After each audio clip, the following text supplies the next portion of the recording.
UP विधानसभा चुनाव से पहले प्रधानमंत्री नरेंद्र मोदी लगातार प्रदेश का दौरा कर जनता को सौगातें दे रहे हैं। पूर्वांचल और बुंदेलखंड के बाद गुरुवार को पीएम मोदी ने पश्चिमी यूपी के लोगों को 5वें अंतर्राष्ट्रीय एयरपोर्ट जेवर एयरपोर्ट का तोहफा दिया।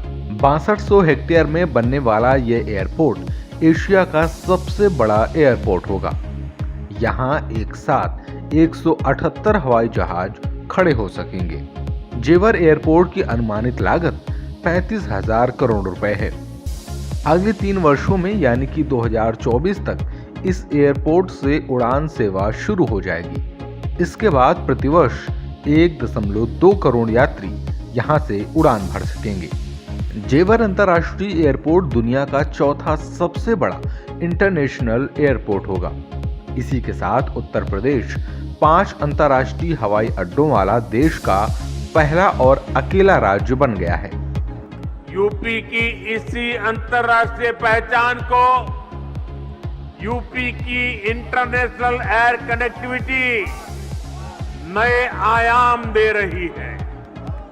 आने वाले 2-3 सालों में जब एयरपोर्ट काम करना शुरू करेगा तो यूपी 5 इंटरनेशनल एयरपोर्ट वाला राज्य बन जाएगा। इस एयरपोर्ट का लाभ दिल्ली एनसीआर और पश्चिमी उत्तर में रहने वाले करोड़ों लोगों को मिलेगा और इसलिए भाजपा को इससे चुनावों में फायदा मिलने की भी उम्मीद है। जेवर इंटरनेशनल एयरपोर्ट आगरा, मथुरा, अलीगढ़, गाजियाबाद, नोएडा, मेरठ, बुलंदशहर, हाथरस समेत वेस्ट यूपी और ब्रज क्षेत्रों के करीब 30 जिलों को जोड़ेगा। इससे करीब 1 लाख लोगों को प्रत्यक्ष और अप्रत्यक्ष रूप से रोजगार मिलने की संभावना है। पीएम मोदी ने पहले ही सरकारों पर उत्तर प्रदेश को अभाव और अंधकार में बनाए रखने के साथ साथ झूठे सपने दिखाने का आरोप लगाया। कहा कि अब यूपी गरीबी, जात पात, घोटाले, अपराधी माफिया नेता गठजोड़ से बाहर निकलकर निवेश का बड़ा केंद्र बनता जा रहा है।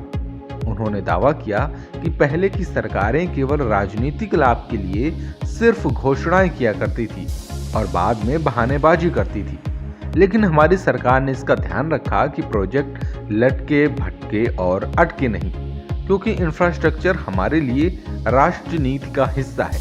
भाइयों बहनों, पहले की सरकारों ने जिस उत्तर प्रदेश को अभाव और अंधकार में बनाए रखा, पहले की सरकारों ने जिस उत्तर प्रदेश को हमेशा झूठे सपने दिखाए, वही उत्तर प्रदेश आज राष्ट्रीय ही नहीं अंतर्राष्ट्रीय छाप छोड़ रहा है। इस दौरान उन्होंने यह साफ साफ संदेश देने की कोशिश की कि केंद्र और यूपी दोनों ही जगहों पर भाजपा सरकार होने की वजह से ही प्रदेश का तेजी से विकास संभव हो पा रहा है।